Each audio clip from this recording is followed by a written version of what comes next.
Hello guys, welcome to my new blog. આજે આવી ગયા છીએ આપણે બગદાણા મંદિર ઉપર. તો આજે બધા સાથે મળીને બીજના દિવસે બગદાણાના દર્શન કરવાના છીએ. વિડીયોના અંત લગી જોડાયેલા રહેજો. લાઈક, શેર અને સબસ્ક્રાઈબ કરવાનું ભૂલતા નહીં. ગાઈસ, આપણી સાથે આપણી ટીમ પણ છે અને આપણે જઈ રહ્યા છીએ દર્શન કરવા માટે.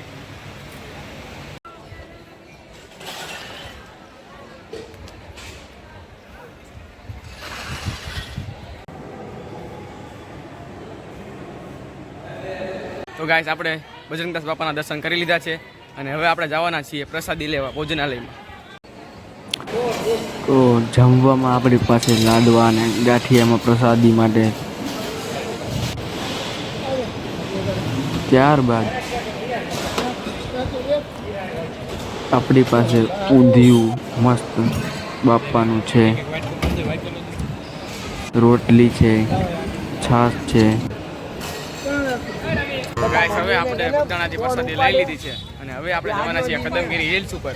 તો વિડીયોના અંત લગી જોડાયેલા રહેજો. તો ગાઈસ, આપણને આપણા ટીમમેટ મળી ગયા છે અને હવે આપણે જવાના છીએ. ક્યાં જવાના છે? વાતાવરણ તો એવું સુંદર છે કે એને સુવાનું મન થઈ જાય તેવું વાતાવરણ છે ગાઈસ.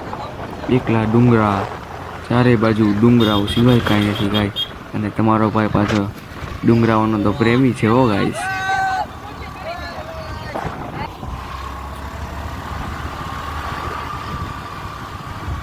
ચારે બાજુ ડુંગરાઓ સિવાય કાંઈ નથી. ચેક કરો ગાઈસ. હવે આપણે ચડી રહ્યા છીએ ડુંગરાની ઉપર અને ઉપર આવેલું છે કમળાઈમાનું મંદિર.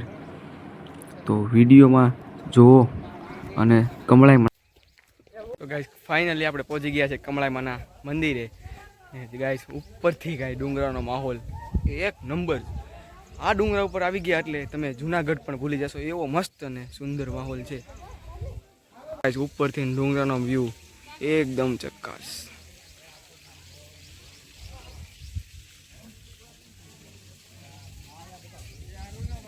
એમાંનું મંદિર જેને શક્તિપીઠ તરીકે પણ ઓળખવામાં આવે છે. ગાઈસ, હવે આપણે જઈ રહ્યા છીએ દાદરા ચડીને ઉપર મંદિરની તરફ. આ છે કમળાઈમાના મંદિરનો વ્યૂ. ચેક કરો ગાઈસ, આ છે કમળાઈમાં. તમે પણ દર્શન કરો. કમળાઈમાના દર્શન કરીને આપણે આવી ગયા છીએ ફોટા પાડવા. તો ગાઈસ, ચેક કરો. આ જો છપરી છપરી થઈ રહી છે વાતચીત. આજે છપરી આ વિચારે ઘરે ક્યારે જાવું એમ? આવતીકાલે. આજે આયા હુઈ જવાનું છે બધે. હા ભાઈ એમ કહે છે કે આજે આવીને જો આ તો હુઈ ગયો. જો ગાય આ ભાઈ શું કરે છે એ કઈ ખબર નથી પડતી. આ ભાઈ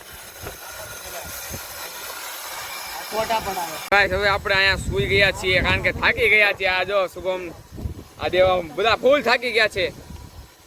ગાઈસ, દેવમ આપણા બ્લોગમાં કાંઈક કહેવા માંગે છે તો આપણે એની સ્પીચ સાંભળીએ. શું કહેવા માંગે છે દેવમ? यार मेरे को तो ऐसा धक धक हो रहा है. मेरे को भी हो रहा है. આજે બધા બહુ બાકાચીકી કરી. એમાં આયે તો પેલા શબ્દ છે પણ શબ્દ કેવા જેવા નથી કીધું. બસ આટલી જ સ્પીચ હતી દેવા માટે. આ થાકી ગઈને સુઈ ગયો છે. વાતાવરણની મોજ માણી રહ્યો છે ગાઈસ. ચેક કરો ગાઈસ. અને આ એને જગાડી રહ્યો છે. उठा ले रे देवा, उठा ले रे बाबा. मुझे अमीर को नहीं रे, ये दो गरीबों को उठा ले. રવા દે શુભમ, રવા દે મારો ભાઈ. લક્ષ્મણભાઈને જવાબ દેવાનો છે. मौत को छू के टक से वापस आ सकता हूँ. હવે આપણે જઈ રહ્યા છીએ નીચે ડુંગરો ઉતરીને થાકી ગયા છીએ. આનંદ એટલો આવે છે. તો આવા જ કોમેડી અને જાણવા જેવા વિડીયો જોવા માટે અત્યારે જ સબસ્ક્રાઈબ કરો ધ ક્રેઝી બાપુ ચેનલને અને યુટ્યુબ ચેનલમાં મારી સાથે જોડાઓ.